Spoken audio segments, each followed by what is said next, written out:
Fight for the rights of every man. I am a real American.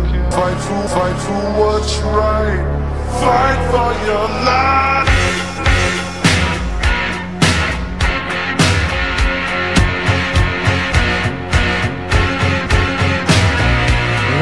Comes crashing down and it hurts inside. Tell you something, brother. What you gonna do? Oh, God! He's on one leg barely. Okay.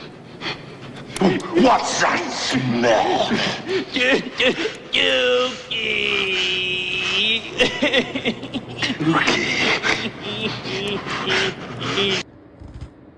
So I guess Monday Night Raw last night, they moved to Netflix or whatever. Like, I was seeing it on my Instagram a whole week. They've been advertising that WWE is going to Netflix. My thing is, like, because I don't look at wrestling now just because of how much the product has changed. Like, I'm not really into the new stars, like, respect to what they do. The women look better. The men, they're more athletic nowadays where they can do flips and jumps. I'm just not into the new wrestling. Like, I just play the video games.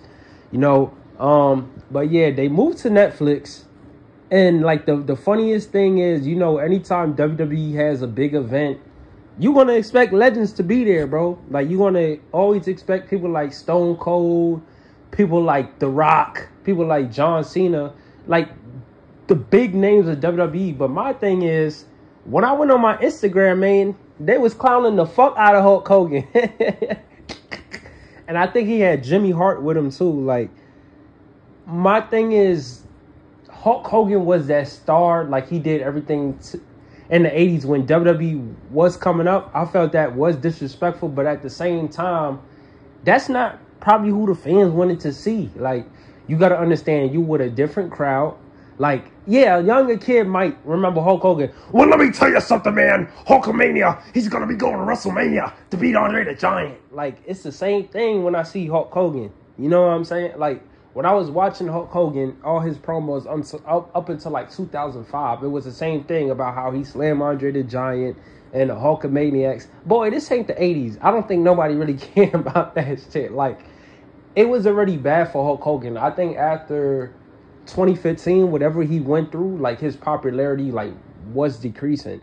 The reason why like they would cheer for stars like The Rock and Stone Cold, they did a lot more. Like, not a lot more, but their aura is different. Like, you know how like you go into a room, I'm gonna take Aaron Carter versus, let's say, Drake.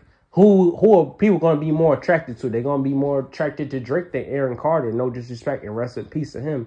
I just use that as an example. But let's say if they brought Hulk Hogan out with Snoop Dogg, right? Snoop Dogg is a big fan of the WWE.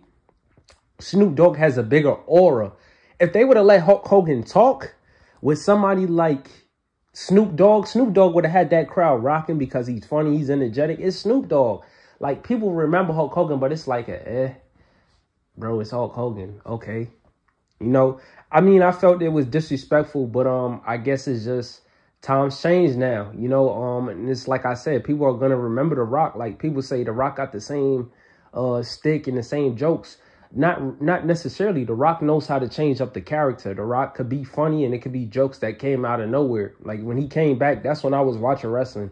When he came back in 2011 and was coming with the Fruity Pebbles and all this stuff, it was funny. It was entertaining. Stone Cold, we always going to like him because we like the beer and to see him stun people. Hulk Hogan can't wrestle. Like, he fragile. He hit somebody, his damn arm going to break. Like, we'll watch Ric Flair because Ric Flair is insane. It's just like Hulk Hogan, like, your time is up, man. It's somebody else's time is now, man. But it is what it is.